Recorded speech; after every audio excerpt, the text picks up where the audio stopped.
Hey guys, I'm Chandni and you're watching The Art of Science, or should I say the art of mathematics, because today we are going to see how to do this very common proof in mathematics where we convert non-terminating recurring decimals to fractions. So first things first, what is non-terminating? Non-terminating decimals are the ones that continue endlessly. There is no stop to it. For example, 1.2 is a terminating decimal because it ends at 0.2. On the other hand, pi is a decimal that is non-terminating, which means it continues endlessly. Now, recurring decimal. A recurring or a repeating decimal is the one whose digits keep repeating in a certain pattern after the decimal point, like the ones that you can see on your screen.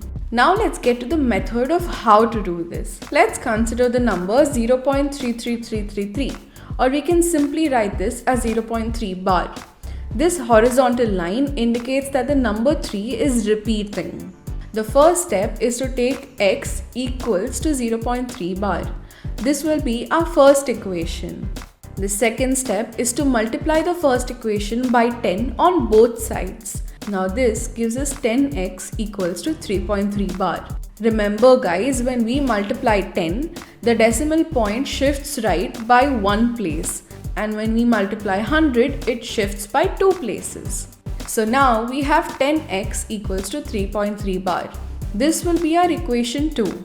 Next we subtract equation 1 from equation 2.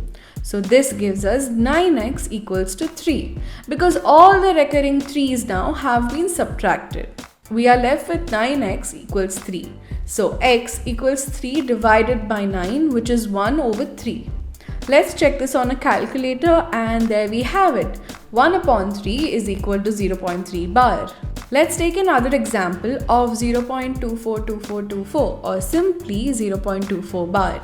Here, if we take 10x, then our decimal point only shifts by one place. This results in the equation being 2.42 bar or 2.424242. In this case, our numbers after the decimal point will not be subtracted because they are not the same.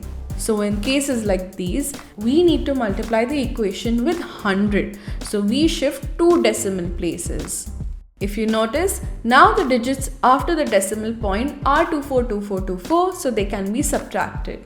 Subtracting equation 1 from 2, we get 99x equals to 24. So x equals to 24 divided by 99, which in a simpler form can be written as 8 upon 33. Now let's put this into a calculator and there we go.